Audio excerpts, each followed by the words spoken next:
Hi all, F here from Epic Rides and Tours Sidecar Adventures. If you have no idea what a sidecar is, look us up. We'll show you some fun. If you do know what a sidecar is, you'll know that generally the rigs are a lot of fun to work on as well as ride, especially when you've got a Ural.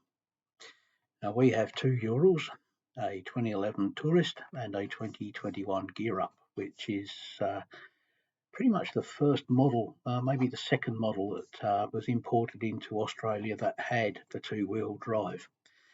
And over the last 5 months, I've basically been off the road due to an accident. I smashed my left ankle, dislocated it, and now it's full of iron and whatever. Never mind. It hasn't stopped us from operating. Our number two rider has become our number one rider, Justin, and he's been doing an absolutely fantastic job. The reports we've been getting back from customers have been just out of this world. They love him. He's doing really well.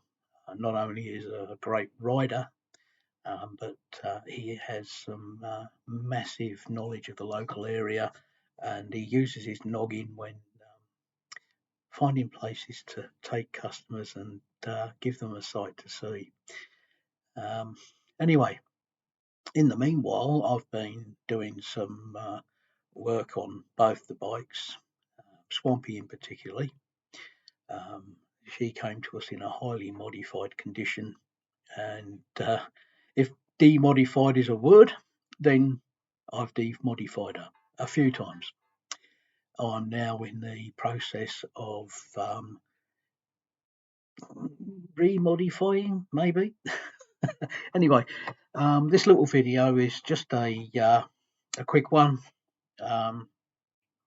showing you the components of the reversing light switch circuit and a couple of little tips for working on it.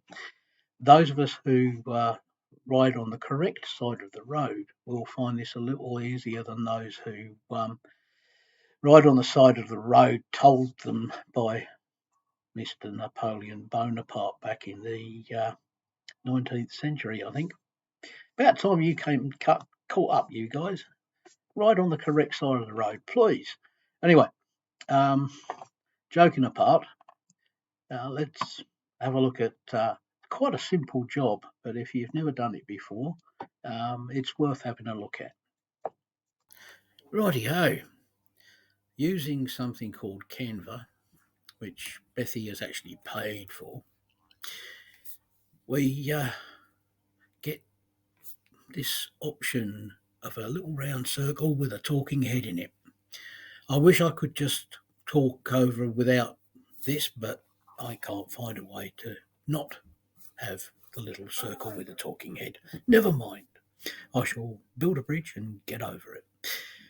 In this photo, you will see the rear end of Swampy, our 2011 Tourist, with a very bright light on the left-hand side of the tail light. This is our new reversing light. Hello, Buster. I know that it's nearly an hour before your mealtime and you're going to tell me that you're starving hungry. You're not. You're just a dog and you're always hungry. Yes, I know. Can't see him at the moment, but that's our Mr. Buster Gut, who's insisting on informing me that if he isn't fed in the next 10 seconds, he's going to die of starvation. And if you think that's bad, you should see the bloody cats. Anyway, right. Beautiful, nice bright light there.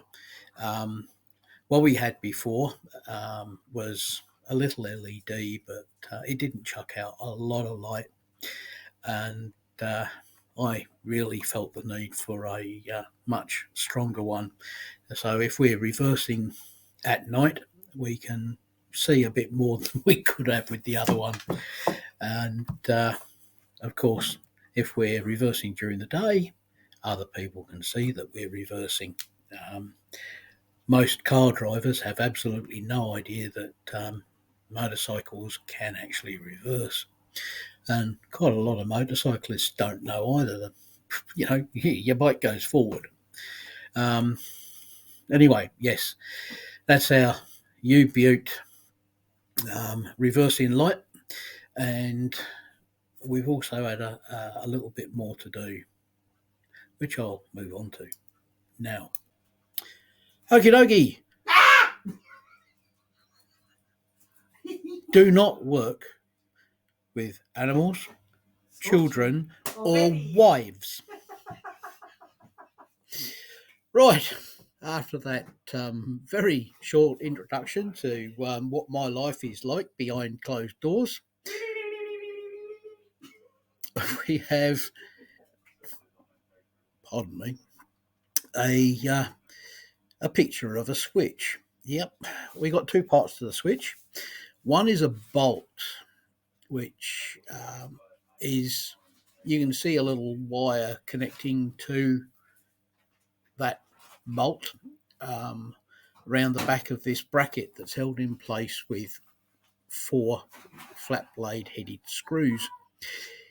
The other part of the switch is the reversing gear lever, which is that sort of silvery coloured lump of iron laying at 45 degrees from slightly right of middle bottom to slightly up from middle left. Okay, so what happens is there's a permanent live feed through that little wire to, essentially it's a bolt. The black object you can see there acts as the insulator, which stops the light from coming on when it shouldn't. Okay. Fairly simple stuff, I know, but there are people out there who might find it interesting. Okay, so here you have, held in my grubby little paw, the bracket that we saw that was held in place by the 4 screws, and the reverse side of that bolt that I was telling you about. So this is one half of the reversing light switch. You can adjust this with a straight blade screwdriver. You might just be able to make out the slot, and on the other side of the bracket you can see the plastic insulating nut that stops the reversing light from coming on when it ought not to. Now, missing from the photo, of course, is the terminal for the live feed and another nut to hold it all together. And this is the other side of the bracket, showing you the black plastic nut with the ball bearing end of the bolt protruding. Note that the screw holes are actually slots, so you can adjust position of that bracket for best contact with the reversing gear lever when you use it. So, very cunning little thing. Yeah. So what you may ask, was Hef doing messing with the reversing light switch when all he was doing was actually replacing the reversing light? Well, truth be told, I was doing a couple of things, one of which was also replacing the rear brake light switch, which was pretty much cactus. It's difficult to describe, so I won't even attempt. Now, on the subject, I discovered that having a 2011 Tourist, the brake parts are actually no longer available for the switch and the foot brake. They've been replaced by the 2012, and so that whole system had to be replaced. I'll cover that in another video.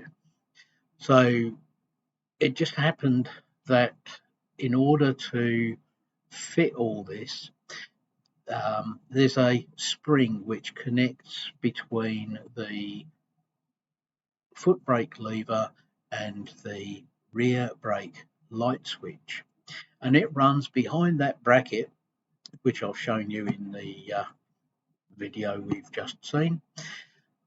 And it was so much easier to pull that bracket out of the flipping way. Believe me, I was inventing new rude words every 15 microseconds. Slight exaggeration, but you know what I mean. You've been there, done that. So yeah, that was the reason I took it apart. And there's a couple of funny things there, such as the permanent live feed to a switch that is actually consists of a couple of lumps of iron. Yeah. Anyway, I hope you gained something from that.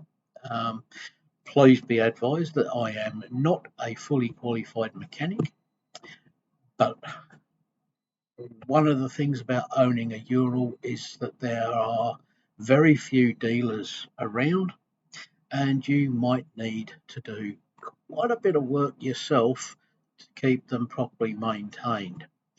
And the only way that we can do that between us as a community is to pass on info, make it available to as many people as possible. And that's what I'm trying to do here. Thanks for watching. I'll catch you next time.